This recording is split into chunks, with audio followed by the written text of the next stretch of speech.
Hashtag on the move. Well, how was the fan experience at the now completed AFCON tournament? We know the stadiums were vibrant, full of color, with the energetic flair in typical African fashion. Today we speak to TT Mbha, who enjoyed the vibrancy of the semis in Ivory Coast. Africa is very vibrant, and he came back after the tournament as an entrepreneur, the socialite that he is, saying, you know what, I have a renewed energy of how Africans need to celebrate the continent. And it's fantastic to have him here in our Channel Africa studios. TT, thank you for joining us. Thank you so much for having me, Benjamin. Morning to your listeners as well. Yeah, nice one, man. I mean, we know you as the socialite, as the TV personality, as the Instagrammer, and the TikToker. You know, Yonki, what you are don't you everywhere. do? What don't you actually do? But let's talk a little bit about that experience of why you went to AFCON. Tell us a little bit about how the journey started out for you. So I was actually doing a campaign with a bank. Sure. I'm not sure if I'm allowed to mention the No, name of the just bank. say it, sure. Oh, so African Bank were running this beautiful campaign where we're encouraging people to swipe and stand a chance to win a 4-day experience with a partner at the AFCON. Okay, cool. And so this campaign did so well that we had so many entries, and obviously there was one winner who brought a partner. It was my actual first time going to Ivory Coast. Wow. So for me it was an experience from a tourist point of view. Okay. The place is extremely humid. Oh, yeah, if you think Durban is humid, Durban is a quarter chicken when it comes to humidity, you know.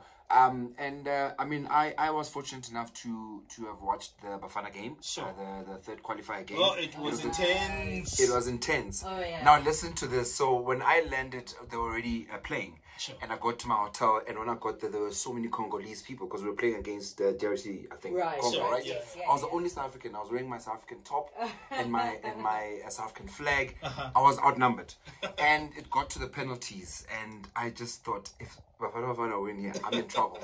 So I don't know if you guys saw. There's a video that I actually posted, and as I was posting this video after we won, I was posting and walking away from the crowd because I just thought, yo, these Congolese people are going to have me as mincemeat. But you know, the experience was just so humbling for me to be able to see so many Africans from different countries representing different cultures, languages. Language is such a big barrier on that side. They speak a lot of French, and I struggled because they don't speak English. You have to go to your Google Translate. And, you know, I remember there was an Uber driver that needed to take me to Andile Ncube on the other side. Oh yeah, because he was broadcasting. Correct. But we actually ran the campaign together with African Bank. That's cool. And I just found it so difficult, and I thought to myself, gee, what an opportunity right now for us to be able to exchange our cultures as Africans. We always, you know, shine the spotlight on Africa when it comes to negative stuff, your xenophobic stuff, the attacks. But we actually never show how beautiful we are as a people. Did you have any preconceived ideas when you were on the plane?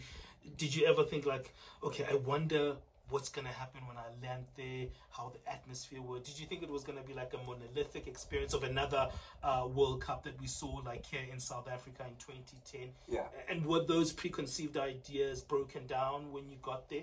Yeah, absolutely. So I was like, I wonder what it's going to be like. How are they going to treat us, you know? Am I going to have a good time? Am I actually going to enjoy the experience?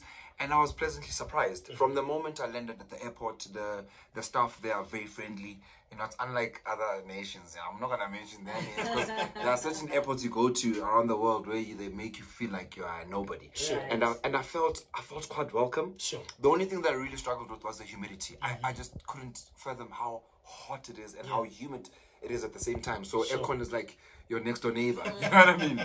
But I just felt that there was a vibe. You know, I think this was by far the best AFCON of our time, of all time. I don't know why, there was just a vibe around it.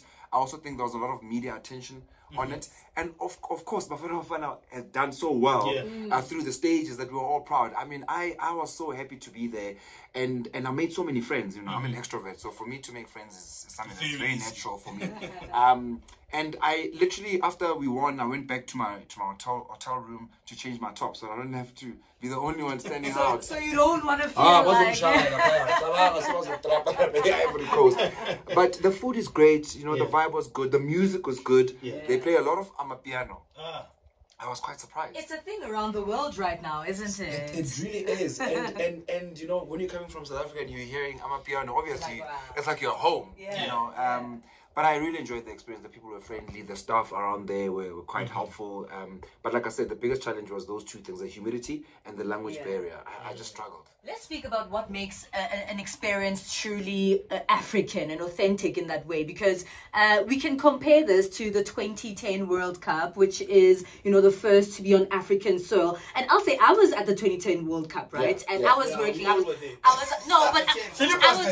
was volunteering at the World Cup. So I was a volunteer at Soccer City. So I was working there, and I was part of the rush and part of the people who were working there. And you experience different people from the world, and you see that, okay, they're not really the same as African people are. So I can only imagine here's a place where Africans from different places in the world come into one, both in hospitality, in the fan parks, literally everywhere.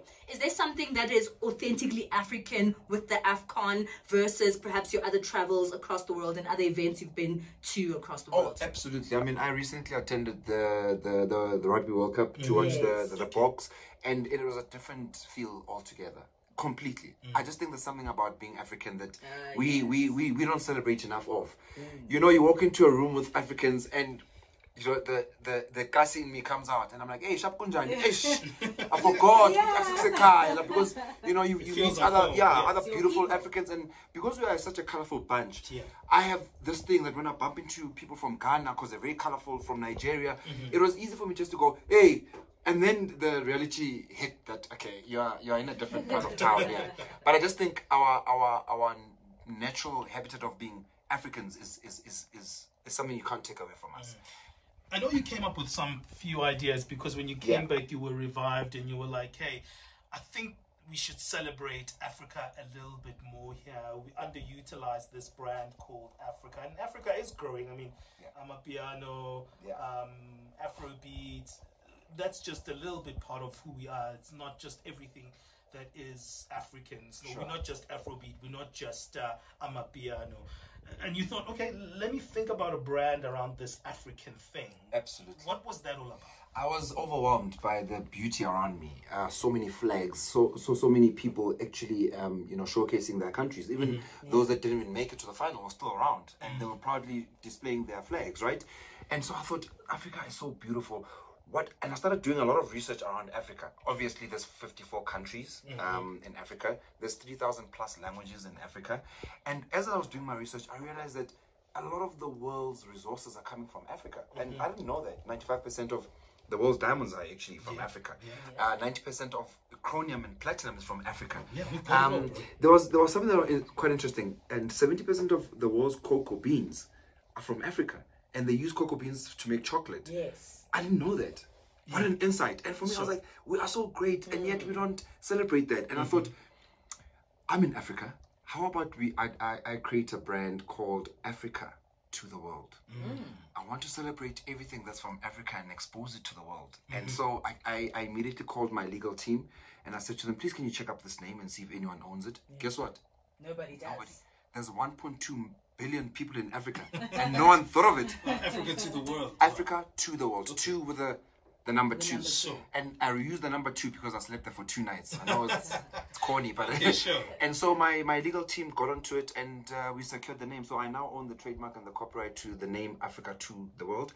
And what I want to do with the brand is really showcase everything that's great about the brand Africa to the World. How many African stars have made it in the world, on the world stage? Your Trevor Noahs, your WizKids, you know, Tyler, you know, Black Coffee, Iris, you name them. You can name them, and the beauty about that is that every country in Africa has got a star that's made it out in the world. But do we know of them? No. If you think about when we were growing up, each chappies used to have this "Did you know?" So I want to start a "Did you know?" movement around Africa. Cool. Okay. Did you know that the richest country in Africa is Seychelles?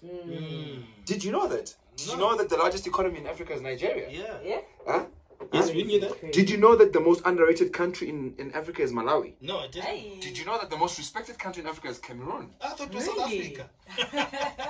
There's so much that we don't know about our own continent, and for me, For me, it's really about endorsing ourselves first as Africans before we can allow anyone else to endorse us. It starts in your backyard. Right. Let's take a break. We'll continue this fantastic conversation with TT Mbha. I think it's fantastic that you're thinking like this as an African. And, you know, because sometimes in our various countries, we are in our own pockets and in our own silos, that we don't have that portal where we get to know more about each other. We'll chat a little bit more about how we endorse this beautiful continent and how you plan to actually let this idea unfold. We see, speaking to TT Mbha, he is an entrepreneur, socialite. I said he's an Instagrammer. He's like laughing at that. He's probably a TikToker as well, but he's a family man, and always you see him with all these multiple celebrities. Palesa says he's a celebrity himself. So, sure. What is this? Right, 22 minutes past 10 o'clock Central African time. We'll chat about the beautiful continent after this.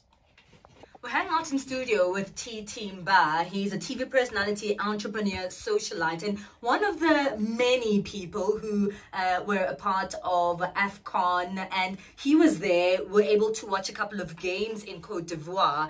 And of course, he's here to tell us about his experience. But more of that, you know, that experience gave him new thoughts around the African continent and how we as a people can be more proud about who we are. You know, here's the funny thing about the African continent, TT. We are the only people, I feel, around the world who brandish ourselves as Africans. We wear African regalia. We have, you know, those little earpieces, those of the continent as a whole.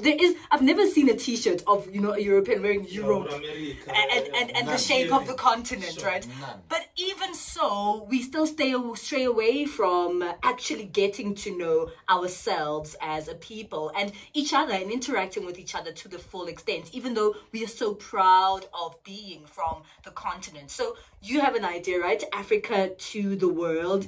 It's new, it's fresh, and you want to give it to the world. But what exactly are you giving to the world? I'm giving to the world what they have misconstrued about Africa. I'm correcting a lot of wrongs around Africa. I think Africans must start unlearning a lot of things about themselves. We shouldn't be having, you know, news bulletins about xenophobia. We shouldn't, if you think about it. Sure. If you think about the history of Africa and how Africans in different countries, you know, accommodated us in South Africa when we were going through apartheid. Let's not forget where we come from. And for me, that's what Africa to the world really is. Really being proud and being bold about being African. When we go to the World Cup and there's 6 African countries that have made it, let's rally behind all 6. Sure. Yes, I'm from South Africa. Yes, you are from Congo. Yes, you're from Nigeria. But we are there as Africans. You know, so Africa to the world is going to be a representation of all Africans from different countries. We're going to be creating sports gear that's going to be either South African or Nigerian or whatever. But the one common denominator is that it's Africa to the world. We are really exposing ourselves to the world. We want to expose the beautiful food that we have. No one makes great food like Africans, guys. Let's be honest.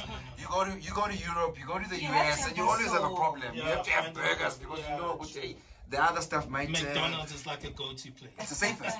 But it's the safest because remember, your digestive system will show you flames, you know. So let's showcase our food. Let's showcase the fact that we're a vibrant continent. We're colorful. We're not scared of color. I don't know any other continent that is as colorful as ours, to be honest. And we need to celebrate that more. So when you are, you know, putting this brand together, which is currently happening, right? Yes. What do you, is this for the world or is this for Africans, right? What is your ambition around this particular brand and where it is? Is it for Africans to come together and showcase ourselves to the world, or also play as a catalyst in unity within the continent? So it's twofold for me. Right. But it starts on your backyard, like I said earlier on. So it's for Africans to endorse it. So I want every African to be able to wear that T-shirt with pride, to wear that sporty with pride. If you're an African and you're working abroad, you must be able to wear the T-shirt with pride. Now, if you have that as stage 1 of the process, stage 2 becomes easier because the world will naturally gravitate to the fact that, these Africans are so unapologetically proud about where they're from. And we as the world are actually attracted to that. When we come into Africa or when we visit any African country, we want to leave with the top. We want to leave with something that will show that, we're in Africa and Africa is really taking on the world. You know, not so long ago, speaking about no matter where you go in the world, you'll always find a city. In fact, almost in every city, here in South Africa as well, there's a China mall or a China city. Imagine right? that. And when you go there, they brandish their brands, their food, everything that has to do with them. And it's literally almost every city across the world. That's the amount of pride that they have in who they are. And they give themselves to the world as they are, building the economy in the same fold. Is that what we should be seeing about Africa? I mean, I want to see an Africa city everywhere else in the world as well. Absolutely, and that's the dream for me. We need to create such an economic hub into the continent that it's unapologetic. Sure. I mean, I can just tell you right now, the largest economy oil producer and rice importer is Nigeria. The largest gold producer is Ghana. Sure. Did you guys know that? I mean, for me, it's just crazy. Mind-boggling, and the largest manufacturer of imports and industrialized stuff is South Africa. Sure. These are things that we actually don't talk about enough.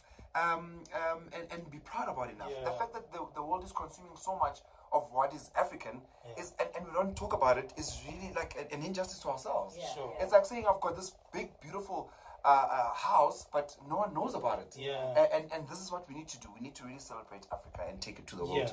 Unapologetic. Sure. As we wrap it up, I mean, where do you want to take this? I mean, is it just about clothing, or is it about maybe starting an app where all this information is on, maybe an online platform? I'm sure the ideas are broad. They are so broad that I'm even inundated. You know, obviously, I've got a team of agencies that are actually working on different creatives. I've briefed them. I've told them my vision in terms of where I want to go. Obviously, merchandising is definitely up my alley. Sure. I also want to have a hardware range where you have overalls that are written Africa to the world. Nice. When you've got construction workers building these beautiful buildings, it's Africa to the world. We really want to celebrate that. Obviously, we're going to have products as well. Things like beer and cider and African cuisines, restaurants. There will be an app. It's beyond us. We're going to also have my dream, my ultimate dream, is to have an Africa to the world airline. Oh, really? Flying all over Africa.